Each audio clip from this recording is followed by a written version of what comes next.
Goosebumps. Reader beware. You're in for a scare.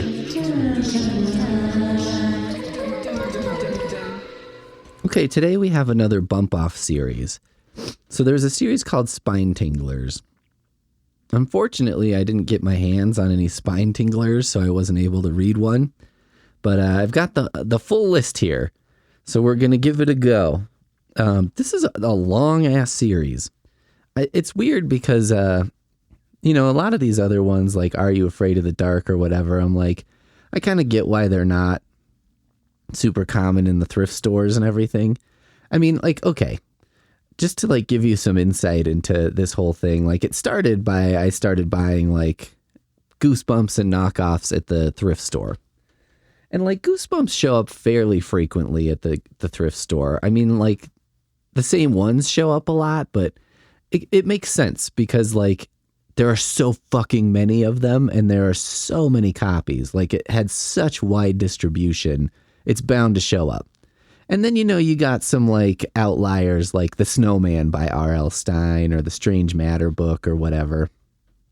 But then you don't really see a lot of these other series. And I guess it's probably because most people didn't read them, because most people probably were like satisfied with Goosebumps or something, would be my guess.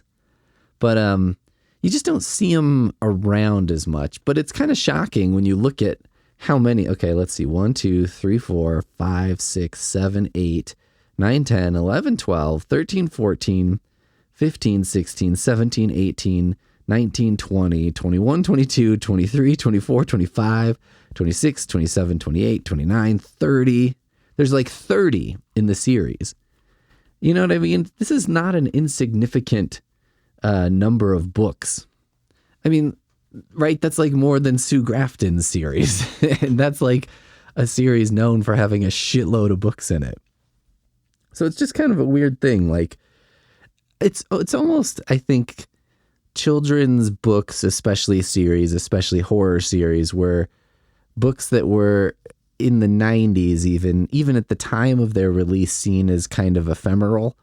You know what I mean? Like you would read them and then probably not read them again. That kind of thing, which is, I think, what books are becoming now, is a bit more ephemeral, a bit more of like a, fart in the wind or something. Title of my autobiography. All right, let's get to it. The Substitute Creature. Oh, and by the way, it ran from March 1995 was the first one to February 98. So it was like almost 3 years, 10 a year. I mean, that's an insane publication schedule. Like, one of these writers must have written like the publication schedule at Parachute Press, Although I guess I think this one and most of the Bump Off series were written by more than one person. I think that's how most of these series managed to keep that pace. Okay. The Substitute Creature. Elementary students Jace Morgan and Abram Saib begin to suspect their new substitute teacher, Mr. Hiss, is an extraterrestrial after a series of bizarre events, including him spreading blood on his hands and face in the men's room. This one goes kind of hard right away. Blood all over his hands and face. I mean, I'm betting it's not actually blood. It probably turns out to be some kind of weird cream for a skin condition that a substitute teacher would have, because subs are disgusting mongrels. Billy Baker's dog won't stay buried. When Billy's dog bites a nasty neighbor and is put down in retaliation, Billy firmly believes his pet isn't gone for good, and indeed the animal returns from the grave with an army of undead canine companions. I mean, having been on the other side of this equation, what was the nasty neighbor doing exactly? It's kind of important. I was bitten by a dog for doing something so nasty as jogging on a paved path in a public park. Pete's jogging on a paved path in a public park is like Billy Baker's dog won't stay buried. Also, is a dog biting a nasty neighbor like a reasonable level of retaliation? Do you know what I mean? Like, I don't know if I love the idea of this sort of vigilante justice coming down on people who are just kind of unpleasant. It's like Batman, Batman beats the shit out of a mass murderer. Okay, I can dig that. But if he was breaking some guy's body into a million shards because the dude was sort of a dick at work, that might not sit quite as well. My teacher's a bug. Ryan and his family moved to Texas for his father's new job, and when he's put on a new allergy medication, Ryan becomes able to see his teachers for what they really are, overgrown insects plotting a total takeover. Oh my Christ, this sounds like something that would come out today, except you'd gain this superpower by not taking, say, a vaccine that has saved millions of lives. Still waiting to regret those shots, everybody.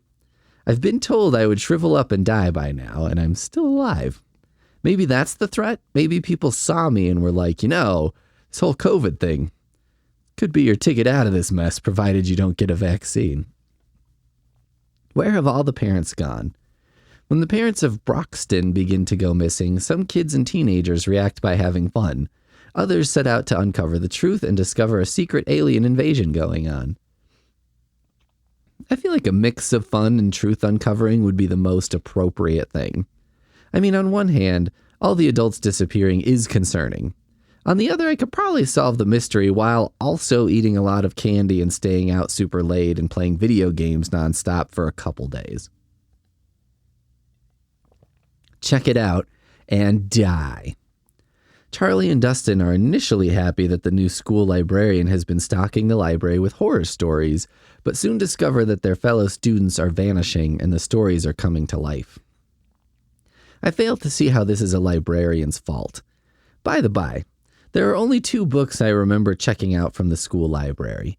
One was about monsters, and the other was called Unreal and featured a scary story about a skeleton who haunted an outhouse. This is just a hint for you school librarians, like you elementary and middle school librarians out there, about what kind of shit should be on your shelves. But you know what? If the librarian really is doing stuff, it's kind of like blowing up your own spot by having horror stories on the shelves. That would be like if I worked at the library and stocked it with books about guys who were kind of half-assing their job. Simon says croak. Alexander has moved to a new town and a new school and begins to receive messages from the deceased former owner of the desk in his classroom. This sounds like a half-baked version of I Have a Canadian Girlfriend.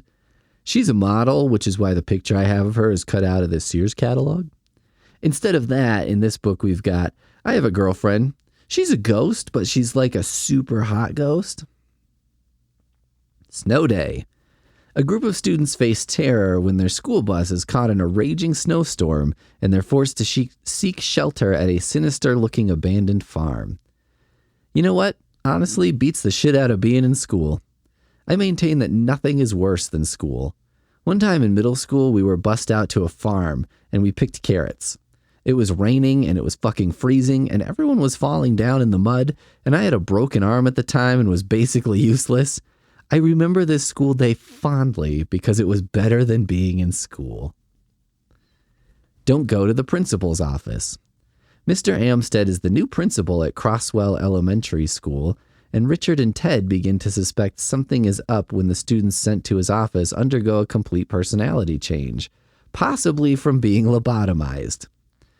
The possibly is a pretty important word here. If the guy is just convincing children to make, good decisions, like he's just making good points, I fail to see the problem here. But if he's performing brain surgery in his office, okay, that's probably kind of an overreach on the part of a principal.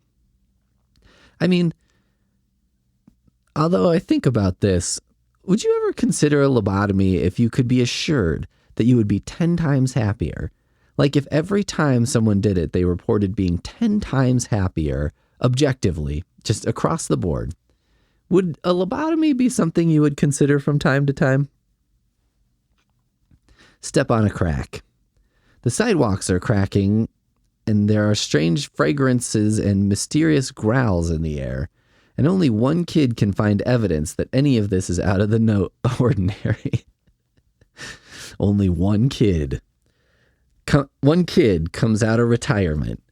Ghost McGee, kid detective, kid paranormal detective. I always swore that last job would be my last one. The one where Nate the Great died before he could eat his pancakes. The dead kid did it. Dunning comes face to face with a pranking ghost who's framing him for the ghost's actions. Now, this seems like core ghost stuff.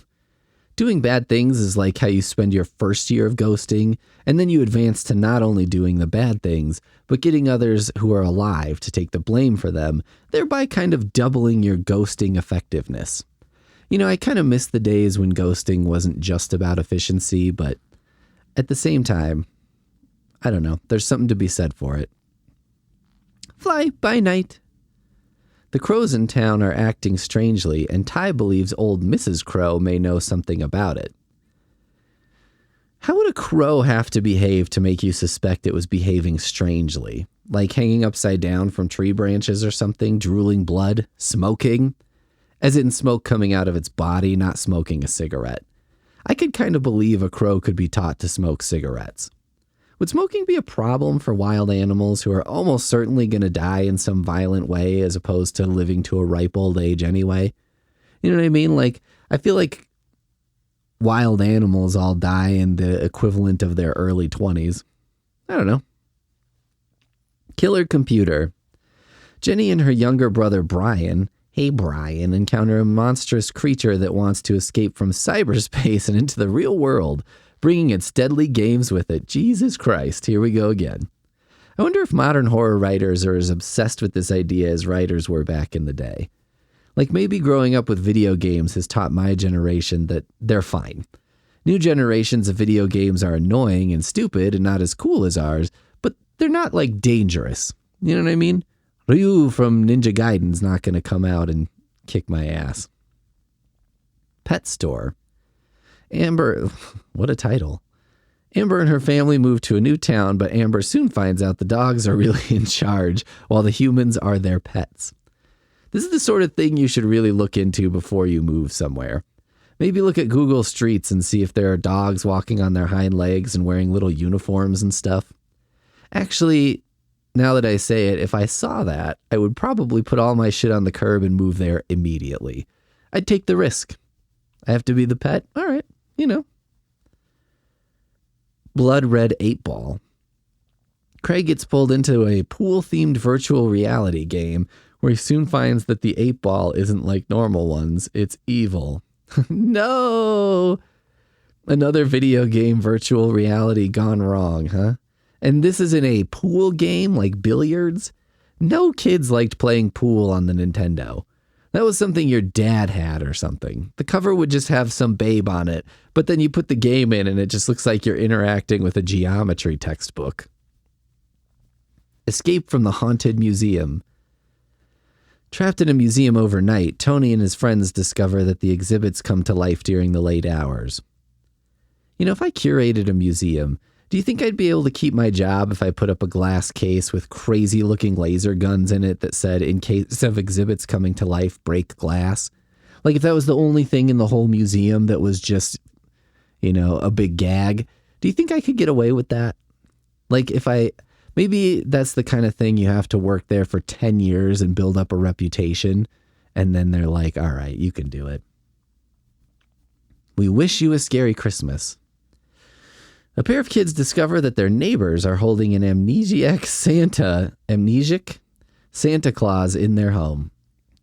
You know, the percentage of Christmas narratives where Santa is totally incompetent is amazing. He's a supernatural creature who's been doing this for centuries, and yet he's so bumbling that the best option to replace him is Tim Allen. The Monster Channel. Charlie discovers a spooky old television in the attic of his new home, which only has one channel, the Monster Channel, which begins releasing monsters into the real world. I guess it's kind of a spin on the virtual games coming alive bullshit, but the Monster Channel sounds pretty good. Like Monster Vision 24/7, how was that not a thing? How did Cartoon Network exist before this? They could have just rotated through everything Charles Band and Roger Corman made, throw some Godzilla in there, and they wouldn't have to repeat anything for like 4 months at a time. Mirror, mirror. Jake thinks it's great that the reflection in his spoon can talk to him, but he soon finds out that the reflection is an evil creature. I might be getting too focused on one detail of this description, but is it just the reflection in the spoon, or is it all reflections? Like, is the reflection in the spoon the same guy as in the mirror, or is it different for every object? If it's just the spoon, this seems like a solvable thing. Destroying something like a giant sarcophagus or like a huge pyramid seems tough for a kid, but a spoon? I think a kid could manage to dispose of a single spoon. Boogie's back for blood. When he finds a mysterious old tome, Mike Jacobs accidentally reawakens the evil boogeyman from his 4th-century slumber. You know what? Right about now, a 4th-century slumber sounds amazing. You know you're getting old when you think of Rip Van Winkle, and your first take on it is how amazing that nap must have been. Like, what'd be really fucked up is that I would sleep for 4 centuries. I'd be awake for 5 hours and then be like, guys, this is going to sound crazy, but I think I'm going to go lay down.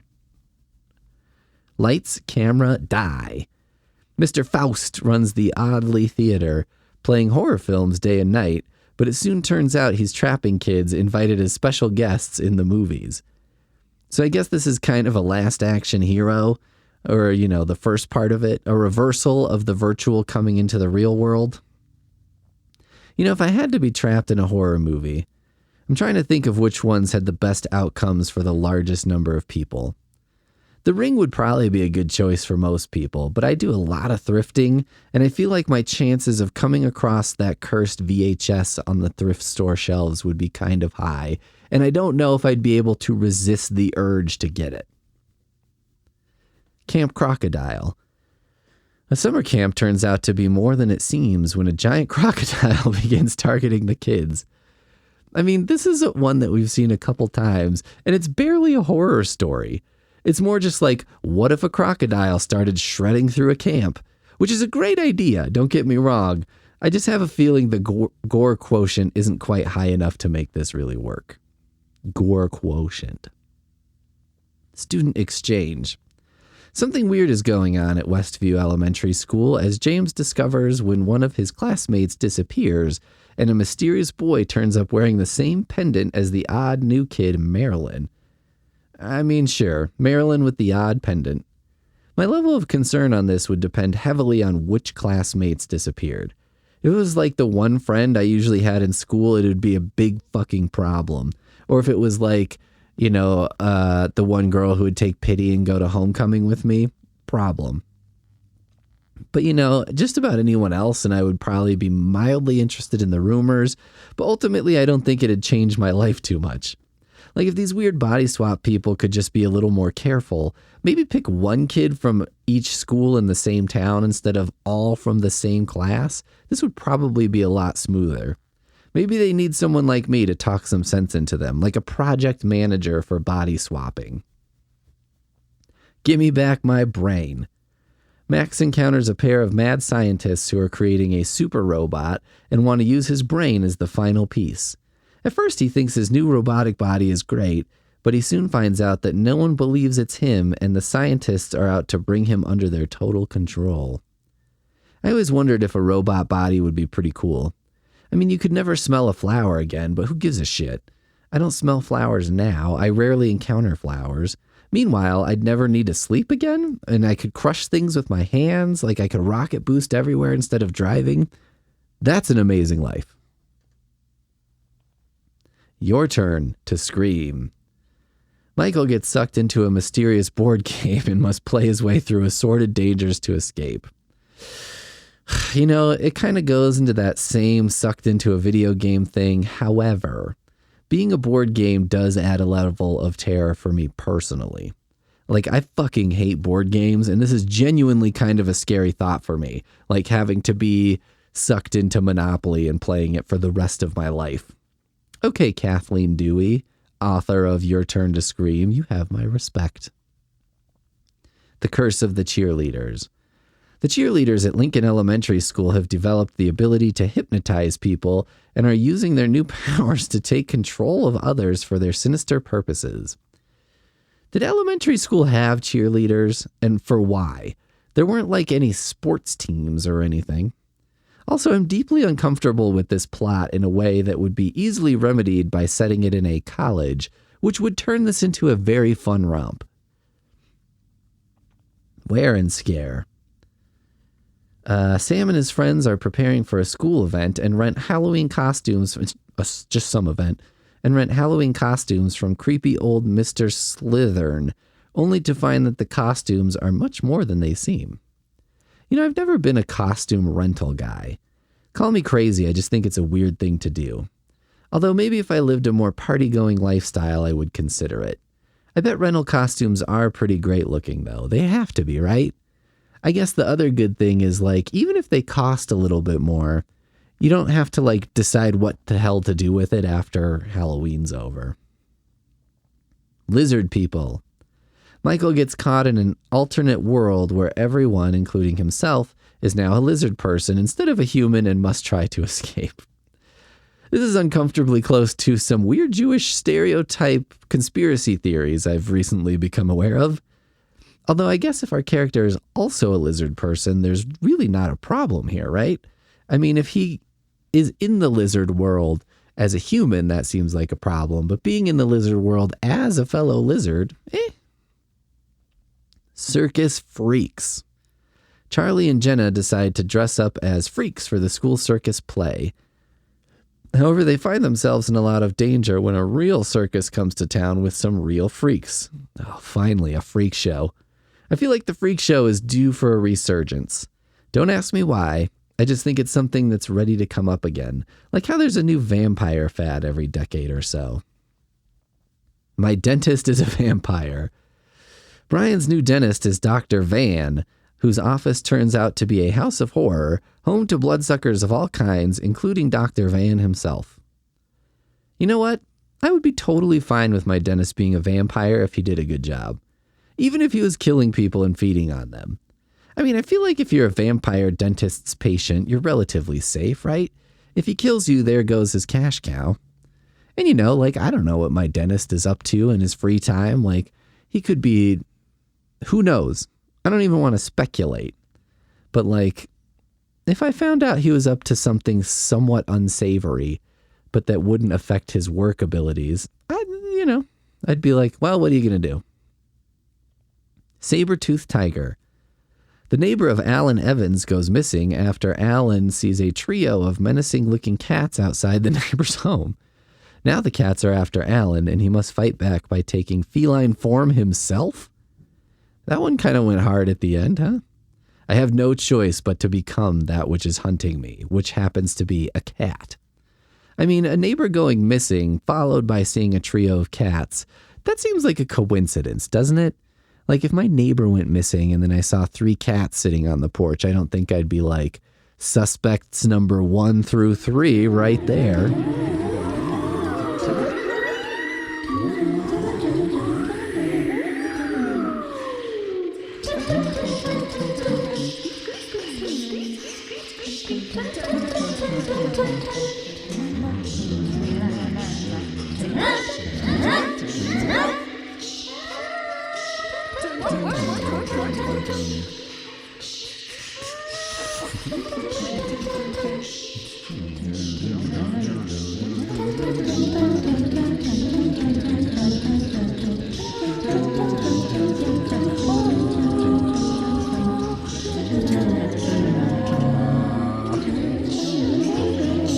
Goosebumps. beware. You're in for a scare.